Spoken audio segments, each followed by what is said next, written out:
This episode brought to you by self-therapy. Are you too prideful to go ask for help? Are you afraid of emotions? Do you feel like life goes best when you have it all under control? Well then, self-therapy is perfect for you. Don't wait a moment longer. Get self-therapy now for you, for your future. Grab a pen, grab a notebook, grab your favorite emotional health podcast, and get to work. And again, use the promo code Hannah the Human to get $10 off your next self-therapy session. Let's hit that theme song.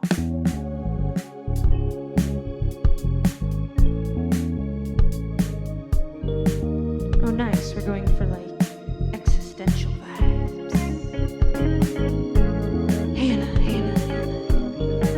Hannah the human.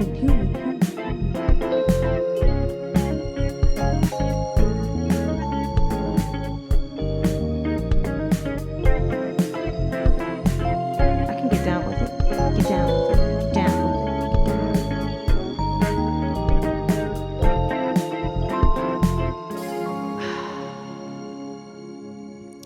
Hey guys, hello. I am feeling in a good mood today. The sun is shining and the wind is blowing and it feels really cold outside, so I am not out there in the sun, but I am looking at the sunshine and I'm looking at the little sticks of trees waving in the wind, and I'm grateful that I am not one of those trees because, oh wow, I just also see the moon. It's a half moon during the daytime, floating around with the clouds in the blue sky. This is cool. Yeah, maybe I'm in a good mood because I just talked to my dad on the phone and I just ate some food and I just got a full 8 hours of sleep and I did some journaling and some processing of life this morning and I watched basketball highlights. Who knows? Maybe I'm in a good mood because I'm in a good mood. I think what it is I'm actually really excited to talk about this topic. I'm starting a new series. I'm going to talk about dating. But since I really haven't done much of it, I'm actually more going to be talking about not dating, you know? And that's why I'm calling this series, get ready for it. Well, you already know because you read the title, Single Woman. And today, we're going to just start the series talking about me and romantic relationships and my relationship to that. And it's going to be epic. It's going to be cool. It's going to be amazing because I'm talking. Look at this confidence that's just flowing out of me right now. All right, I had to catch my breath there. I'm just so excited. It's just woo, you know? Well, let's start at the beginning, shall we? First off, what's the beginning? I don't know. So let's just start when I start getting crushes on boys. You know, it happens to everyone. That time when you go from being a child to being not a child, but you're not an adult. You're just hormones. But the household I was raised in wasn't really like the talk about sex and hormones kind of culture at all. We were the opposite. The weird thing is my mom especially was so open about talking about nature and whatever and like the animals and birth. I mean, I saw my little brother born, you know, like my other brother dying and stuff. Like I had seen birth and death and we were on a farm and my mom was really real about that stuff and we weren't really a filtered kind of family, but the topic of dating and sex and romance was not one brought up at all, really. Probably because my parents weren't really flourishing examples of romance. I say that, guys, not at all judgmentally, not at all like negatively. I'm just stating a fact that they are divorced now. So it didn't. Basically, now as an adult looking back at my life, my parents were amazing parents and team members and friends. And I really never saw them kiss or be romantic or, you know, mention each other in flirty ways. Like I can remember probably only 3 times that they felt different than friends. And that's growing up with them, So I spent a lot of hours and I was homeschooled. Well, I guess my dad was gone at work. So anyway, basically, being around my family for that many years, it's kind of shocking that I really only saw my parents interacting as something other than friends, which I get it. I'm sure even in healthy relationships that are romantic and everybody's doing great and they're enjoying the marriage, I'm sure even then, it's just, you're not like, let's have a makeout session in front of the 6 children. I'm sure it's not that, but you can just pick up vibes. And I didn't pick up as a kid any vibes of romance and like, we love that and we're excited for you to date. I mean, I always had an ideal of I wanted to marry, and that always seemed really cool. Like I wanted to have a family. When I was a little girl, I thought that I'd be a bad mom because when me and my twin sister and our friend Elijah would play house, I was always assigned the kid role. Emma and Elijah were the parents. And so I just kind of assumed, gosh, I guess it's because I'm just not a responsible person. And then when my mom was out on doing treatment and stuff for the eating disorder and all that, Emma, my twin sister, was the one who stepped up to the plate and did the meal planning and helped run the house. And I mean, I helped, but she was the one spearheading that. And so that kind of confirmed in my mind, yeah, I'd probably not make as good of a mom as she would, but I still wanted kids and stuff. Now, thankfully, I think that I would be a great mom because I'm just more enthusiastic about who I am as a person, and so I can envision my personality being a mom. And I think that it's going to definitely be rough and hard on my kids, but also I think I will be a great mom because I want to be the best mom I can. And that heart posture is, I think, I'm not going to say that's all you need, because you can want to be a good mom, but if you're like not aware of your emotions, not aware of giving space to other people's feelings, you might want to be all day long, but you'll still run over people and not be that great. But what do I know? Have I been a mom? Let's check. Nope, I haven't. So this will all change, I'm sure, when I have children of my own. But all this to say, I've always wanted kids, and I've always looked forward to the day when I would get married. I just assumed it'd be around when I was 18, I mean, my parents met in high school, and my mom got married right after she graduated high school, during her first year of college. And her mom, my grandma, got married literally before she even finished high school. She had turned 18 by then, but she was still in her senior year. She got married to my grandpa. My other set of grandparents got married in college, but I guess I was just around a lot of large families and people who got married young. And so I just thought, I'm going to meet the love of my life, and when I'm a teenager, and then we'll get married and have a ton of kids. And that hasn't happened so far. Again, I am still quite young, although I feel not young. Okay, I feel really young. I'm a little squirt and I'm full of energy. However, as it relates to dating and being married, I feel like, as it relates to dating, I feel old. Meaning, I wish that I had found somebody by now to love and marry and date or whatever. But I haven't. And I'm kind of jumping ahead of the story. So let's get back to me at like 13, 14. I start, noticing guys and feeling little butterflies in my stomach, and I go through a phase of like every guy I'm like, is that the one? Oh my gosh, is he cute? Is he not? literally that's my first thought when I see a guy. I'm like, wait, is he cute or not? And would we date ever? I mean, like before I even know his name or get to know his personality, it's just like, he's a guy. So I entered that stage of life, and pretty soon into that stage, I set my heart on one young teenage boy in particular, and basically liked him from 14 to 17.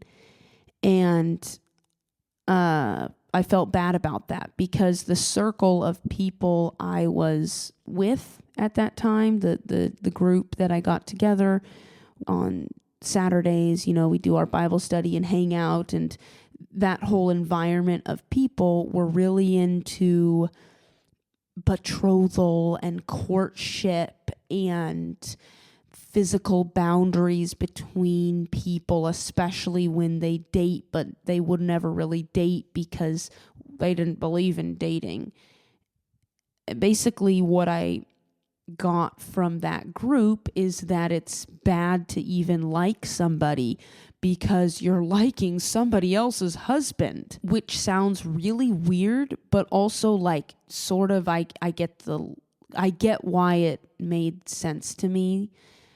And I'm like, oh, that's really crazy, because I wouldn't want somebody to treat me right now, as I'm single and 24, as somebody else's husband. That, like, no, I'm not married. I'm not dating anybody. I'm single. So that'd be really weird if you treated me like, oh, I can't get to know them or like them because I can't get to know Hannah in that way, or like her because she's somebody else's. Like, no, I'm not. And if things keep going the way they have been, I won't be for a very long time.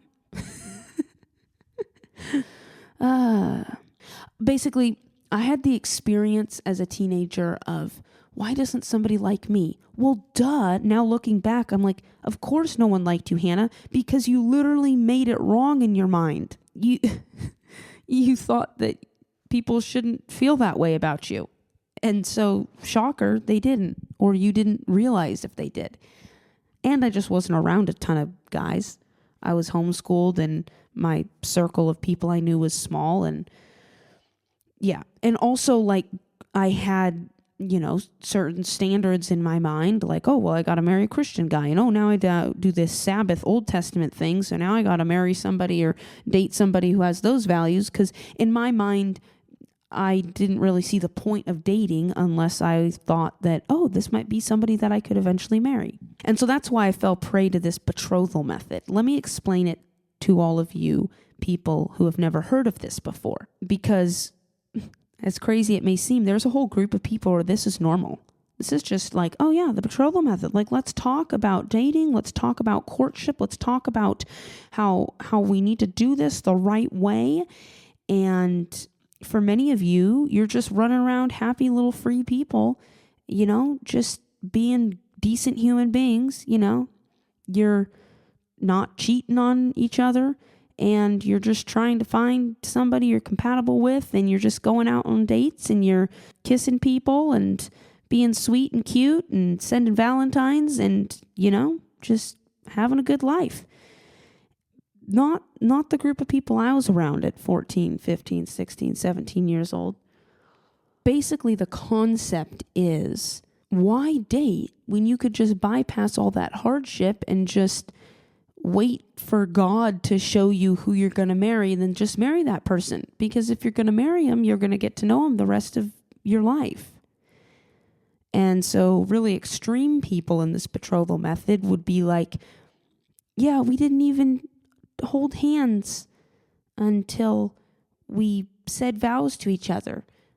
And the whole concept is like, in the Christian community, people who like this betrothal concept, they like the concept of the marriage being a representation of humanity's relationship with God. And so they really like the symbolism and all this stuff. And so there's these verses in the Bible about how Jesus will come back for the church, his bride, and it's this prophecy stuff. And so they like to be in that symbolism. And so they are like, we're going to have the girl wait and the guy will come to her. And then they're not going to see each other for the little bit of like a few days before. And then there's verses about how like, we don't know the day or the hour when God will return, when Jesus will return on his white horse.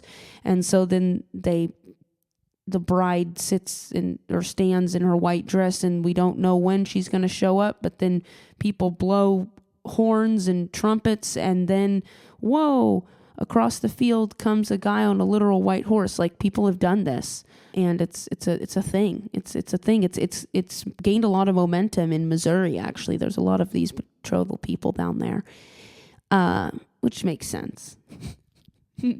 I'm just joking. I don't really know Missouri, but when I've driven through it, I get the vibe that betrothal would flourish there. Anyway, so that's kind of the concept. And then a lot of people who aren't as extreme as that, you know, where literally they're just like, okay, I'm going to pray like, and just have God show me who that person is. And they view it like, oh, I got to stop liking people because then I just... Basically, what I think is really destructive about the concept, because I don't think it's harmful to ride a white horse at your wedding or to do fun things like, oh, I'm not going to see you 3 days before we married, so there's tension. Or even though I have my opinions about it, I don't think it's like extremely harmful to say, oh, I'm not going to kiss him till I'm married, or I'm not going to whatever. I don't think that in and of itself is harmful. I think the concept of villainizing your emotions and villainizing your attraction, I think that's harmful. Basically praying to God, oh, please take away these feelings I have for this guy because, you know, I'm just supposed to be an innocent little single lady, and just take these away, Lord. I want to marry who you have for me. I bit into that hook, line, and sinker because feelings and liking people and crushes do feel so bigger than us and outside of our control. And so it makes sense that in order to feel safe, you would just want them to go away, and you'd be like, oh, that sounds so much safer to just logically do it, or just have the parents involved or something. Let's have anything except emotions decide this. Oh, yes. And why I think that's harmful is because we have emotions, we have desire, we have chemistry for a reason. And it makes so much sense why I would think that this kind of villainizing chemistry concept made sense and felt safe, because I didn't sense chemistry between my parents. And so I thought that, oh, the things that really matter are, can you work well together? Do you have the same beliefs? Do you want to, both live in the city or both live in the country? Like, do you have similar values? Yeah, that's way more important than chemistry. Duh, of course I thought that, because my parents didn't have the chemistry, but they had all that other stuff. And so I thought, that's what you need. I mean, I wasn't aware of thinking this, but looking back now, I'm like, oh, that was my viewpoint, I just wasn't aware of that, but it is apparent that's what I thought because of what I believed and what I listened to and the ideas that I subscribed to. So back to me being 14 years old and liking a guy and keep praying, I just let it go, Lord, let it be who it is. And I'm trying not to like him. And I just want to give that little 14, 15, 16-year-old Hannah a hug and say, just enjoy, like the freaking guy, be a teenager, feel awkward. And plus there was this whole idea that I was raised in, that the guy has to initiate, that the girl can't say that she likes him first, that it has to be the guy. And so it put me in a very powerless position where what else is there to do except pray, except hope or wish, but then feel bad for hoping or wishing because he's showing no sign that he likes me and I can't do anything. And so again, now that I don't think that same way and I've processed those beliefs, I've realized what is harmful about that is the powerlessness that can creep in for women. if you believe that the guy is supposed to make all the first moves or even all the moves, and that just robs a woman of her voice, that robs a woman of her opinion. If the concept is like, oh, the parents are there to help guide, and the guy has to ask the girl's dad for permission. It's like, of course they ask the girl for permission too, but just this concept that like her dad has equal importance in her decision of who she's going to spend the rest of her life with, that's just weird. That's stripping a woman of dignity, authority, power, decision-making, a voice. And that is not great. Because I think for me, I do actually like when a guy shows initiative. I like when guys show that they like me. It actually makes me like the guy when he does that. I have a hard time appreciating the guy when I have to do all the communicating or the talking or the reaching out. I'm not saying that that's wrong. I'm just saying I think it's harmful to say that's the only way it can be, because it can be however the heck it is. Relationships are messy. Relationships are not programs. They aren't predictable. They will hurt you. There is a guarantee that they will cause distress in your life. But also, if you're open to the distress and the pain, then you will be open to the endless joy and the fun. And I know this because when I finally opened myself up to crushes and feelings and dating and the vulnerability of it all, it's actually awesome. And it showed me that that's what I want when I'm married to somebody someday, when I'm in a lifelong committed romantic relationship. I want it to be romantic. I want there to be chemistry. I don't just want to have the same values. I don't want it to make sense, because some of the most magical things in life, we know that they're right deep down, but we can't logic it, we can't understand it. Like, you don't need to understand how the water cycle of clouds and rain and ocean work in order to be in awe of the clouds, the rain, the water. You know what I'm saying? Like, you don't need to understand stuff in life in order to enjoy it. Sometimes enjoying it is the way that you start to understand it, Like I've mentioned before in previous podcasts, little kids, they go digging in the dirt, and that's how they discover about the dirt, and they get curious about the worms because they're digging in the dirt, and then they touch a worm and they're like, what is this? And then you start to understand it, and it's from this place of wonder rather than this place of protection and control. Like, I'm going to figure it all out, and that'll keep me safe. So back to my story, like, there I am as a teenager dealing with all this, and also looking back, my parents were just going through it. Their son had died. My mom's struggling. Their relationship is struggling. And so they tried, especially my mom, because mother-daughter relationships, she tried to be like, oh, sex isn't bad. Sex is good. Love is good. It's okay to like somebody. She tried to give her 2 cents in there, but when she's in and out of the house, there's just not as much. And when she's just emotionally checked out, I'm not getting her influence, because I think she didn't subscribe to these beliefs that I was falling prey to. No, these ideas that I was taking on as truth in my life that have caused harm. But also, now that I've processed a lot of this, I'm like, of course she couldn't speak up about it, because I'm sure even though she intellectually thought, some of these are a little extreme, she also bought into a lot of this idea herself, because she was raised with a lot of these ideas, not as extreme, but she was raised in a Christian church that talked about how to date right, and should you hold hands, and let's talk about all the rules, and this is what girls should wear so that guys aren't tempted to rape them. I mean, they wouldn't say it outright, but like, they literally would have rules like, oh, girls, you can and can't wear this. That shows too much. That's going to tempt the young men, and they're not going to be able to study their Bible. They're just going to study your boobs. Nobody would say it outright like that. I'm just funny, and so I say it like that. Sadly, they weren't even humorous. They wouldn't even, yeah. Anyway, and that kind of mentality, I call all that purity culture. It's this idea that you got to be pure. You got to not have sex until you're married. You got to be right in how you date. And then it's going to make a good marriage. News alert, my parents did all that. Their marriage didn't work. So maybe there's some other things.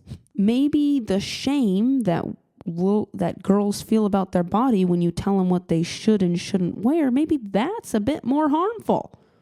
Maybe the concept of men being turned on by what a woman is wearing when it's not a sexual situation, and the idea that they can't control themselves to be respectful of her, maybe that's a bigger issue. I mean, gosh.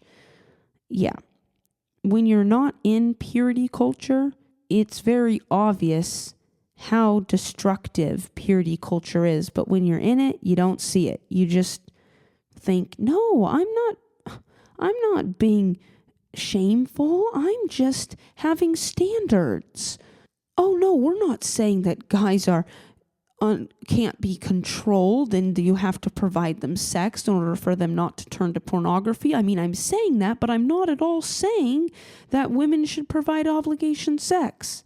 No, you are. Like, that's what you're saying. And that's, again, I'm going to focus it on my experience of this because there's plenty of people who actually do research. Actually, the Bare Marriage podcast is a great resource if you want to listen to that and get an idea of the harm of what purity culture and these concepts of dating and male-female roles have had on people, both men and women.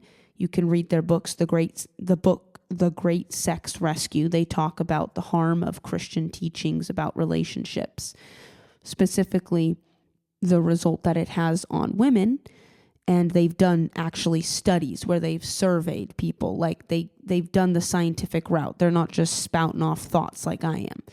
So I'm going to leave it up to people like that to share the facts. And I'll just focus on how it landed for me, how it harmed me, how it harmed my parents' relationship, and thus the way that I view marriage and relationships, how that whole purity culture mindset of dressing modestly and not causing men to stumble, meaning I have to dress in a certain way so as not to be considered sexual.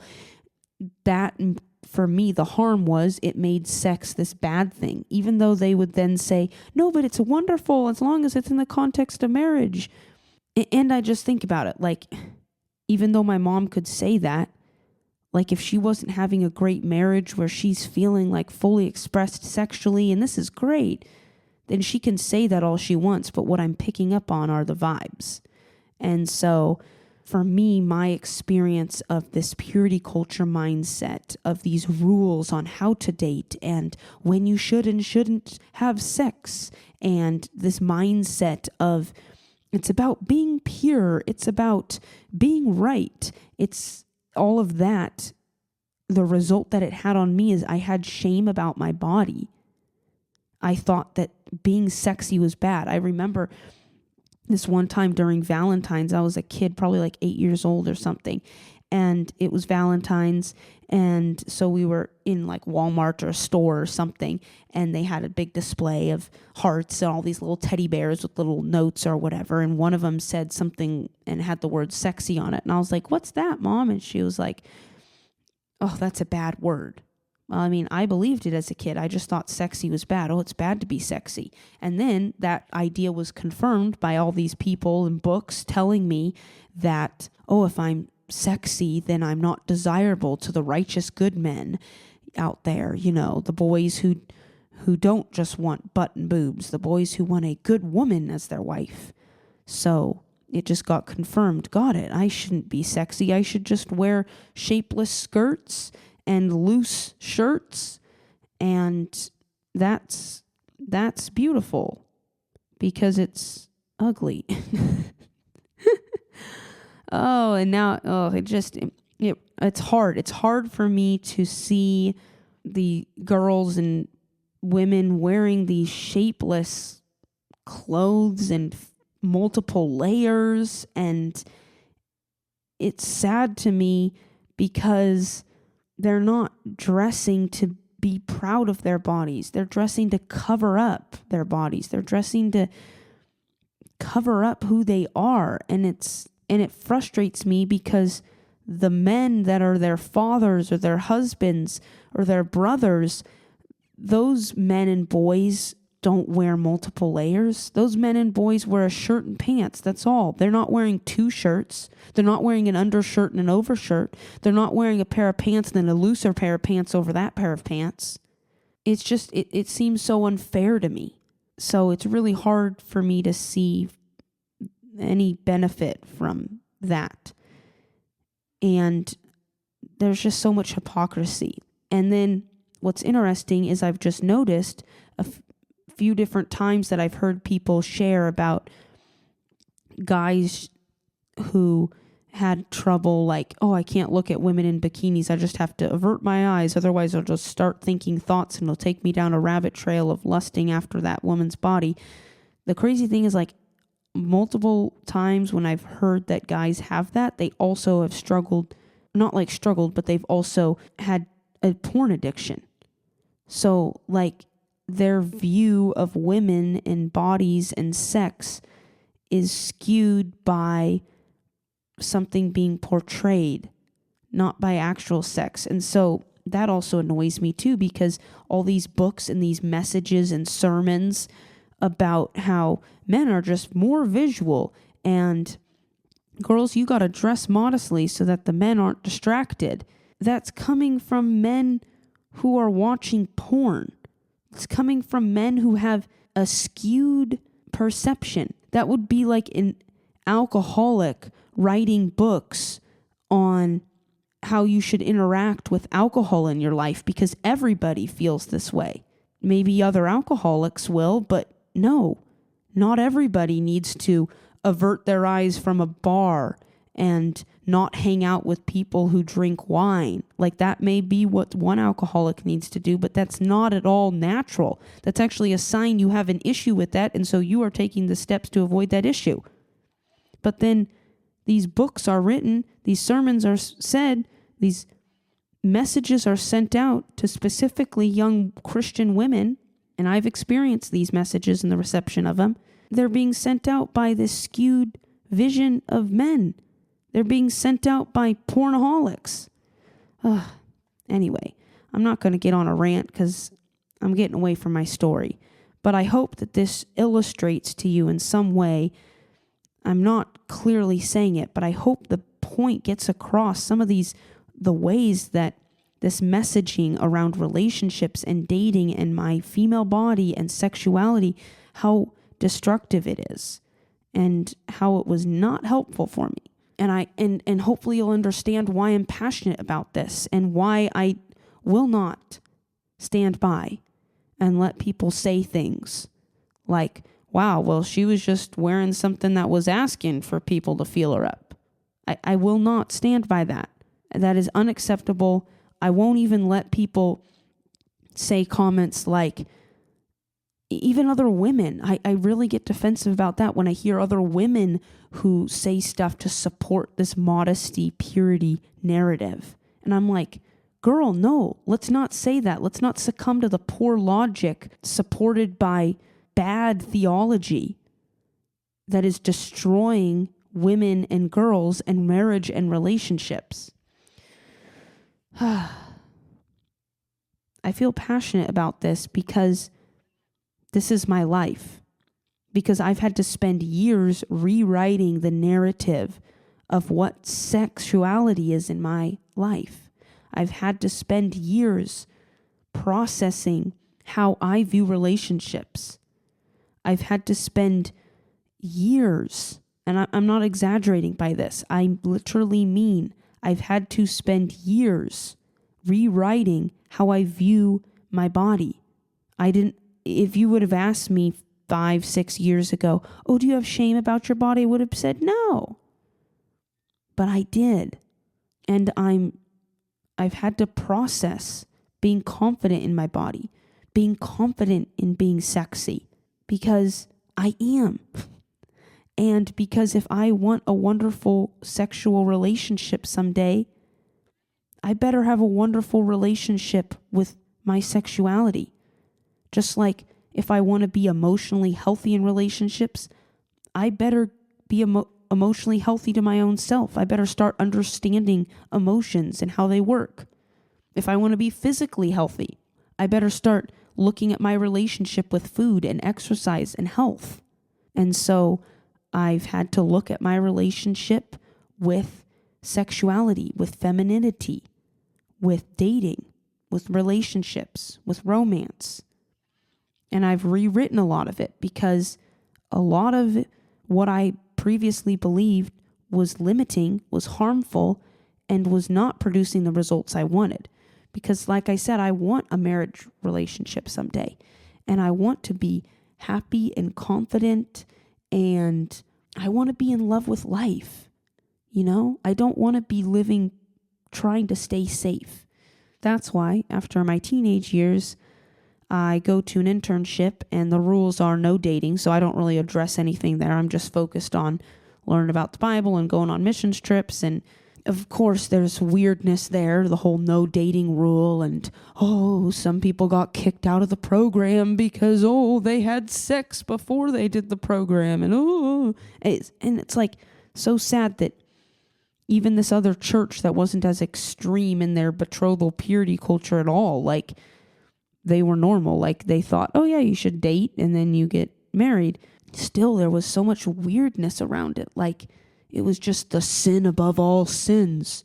I know people, they were on the worship team, but then they got kicked off the worship team because they had sex with their girlfriend or boyfriend. And it's like, why aren't people getting kicked off the worship team because, we saw that they got a little greedy the other day, or they have anger and they started yelling at their kids? Like, why is this thing of what you do with your body sexually the biggest sin? And I get people have reason behind it. Like there is a lot of weightiness. There is consequence, right? Like having sex can result in literally having children. Like there is a big consequence.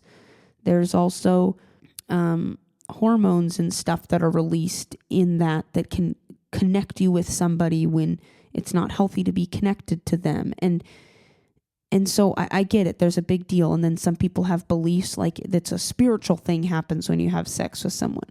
Again, I don't know that there's scientific evidence for that, but that could definitely be a possibility. And it's a bonding thing, and it's powerful, And so I understand that it can be a more weighty issue than other things. However, the way that it's treated is like right under murder. Like if you have sex with somebody, it's just as bad. And I think that's super silly.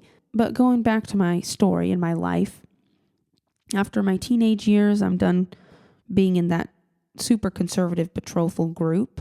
And then I go do an internship at the church, and further messaging of shame around sexuality gets programmed into me because certain people were kicked out of the internship because of they had sex before the internship, and everybody said, it was because they lied about it. They didn't tell us. But it's like, no wonder they lied about it, because you literally kick people out if you see them kissing in the parking lot. So, or you don't kick them out, but you have a conversation. And then there was so much drama between these other people in the internship who were dating before, but then technically they couldn't date. And there was all this pressure put on them of like, are you guys alone together? Are you doing anything suspicious? And it's just, it just influenced that messaging of, whoa, the sexual energy is dangerous. Sex can be scary and it's a big deal. And there's so much shame that your community will put upon you if you have sex or if you kiss or whatever. And so things like that just put more emphasis on it. having people leave the worship team because they, quote, needed to focus on their relationship. We all knew what happened. They had sex with their boyfriend. People who had to step down from leading in youth. It was because they were having sex. And just the way that it was treated was unlike any other issues. Nobody, it just felt like people were prying into people's personal lives.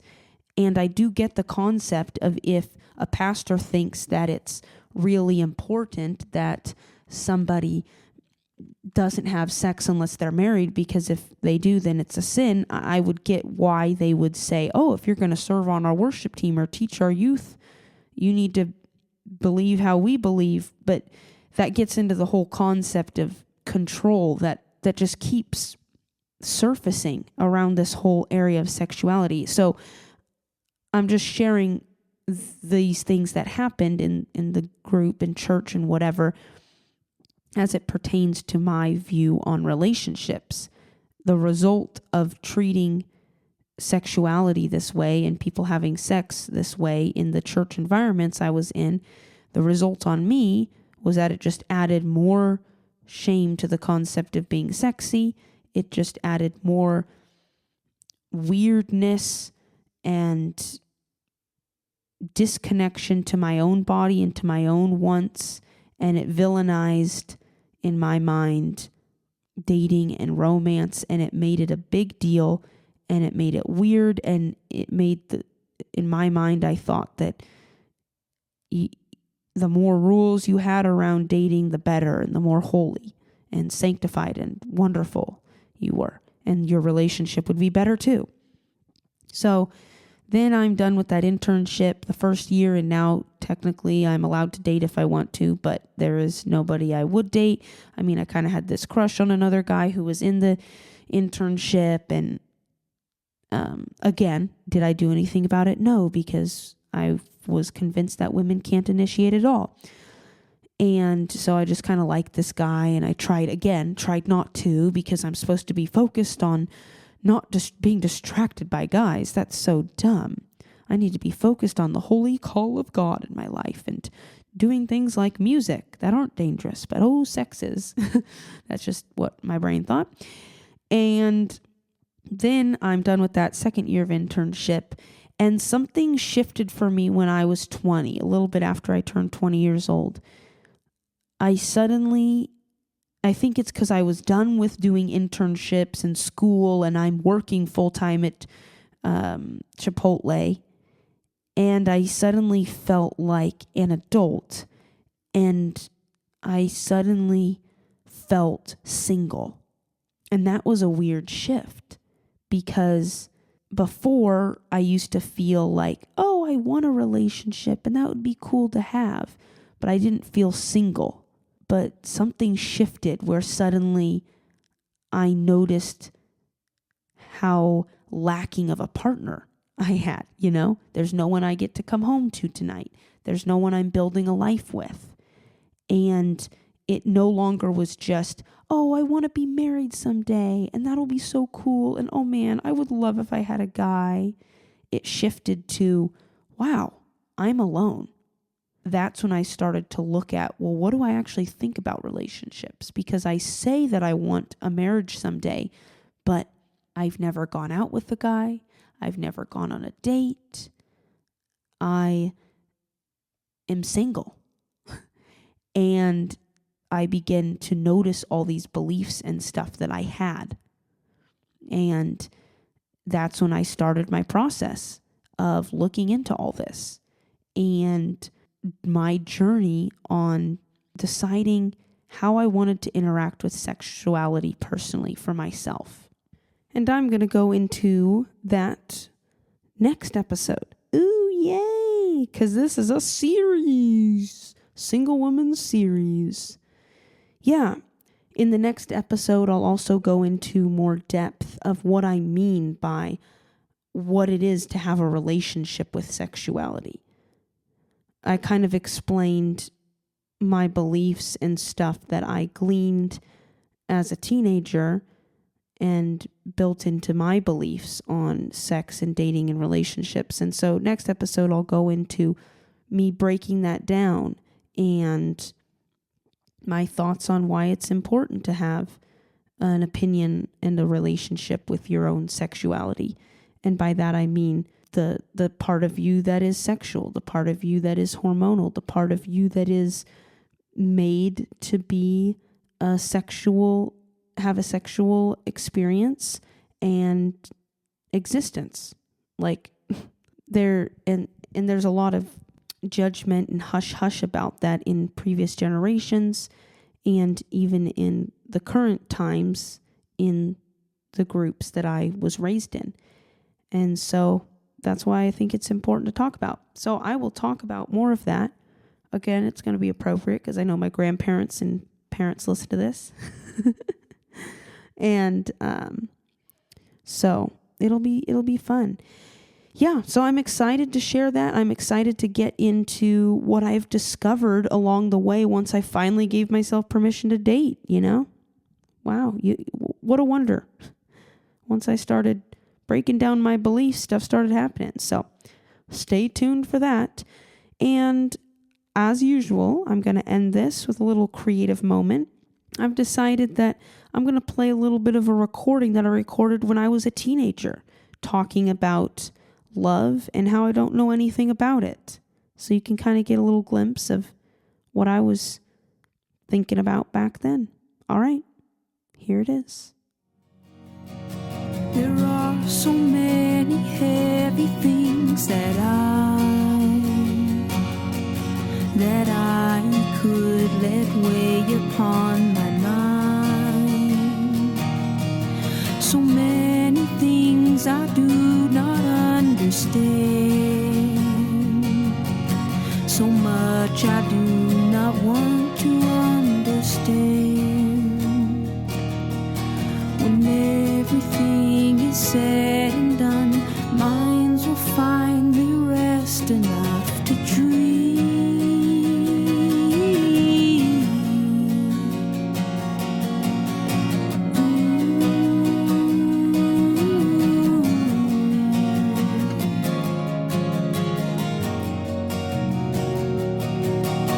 I sing of violence though I've never shot a gun. I sing of lovers though I've yet to be one. I grope about in haze of ignorance. I hope I've lost myself in innocence. When everything is said and done, may the pure see their own perfection.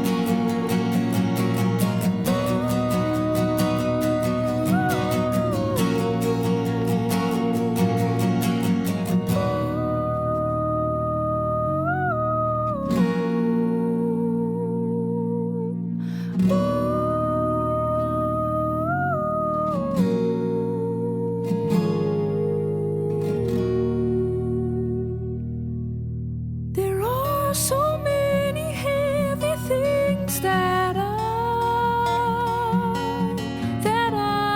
could let weigh upon my mind. When everything is said and done, truth can bear the fall.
Wow.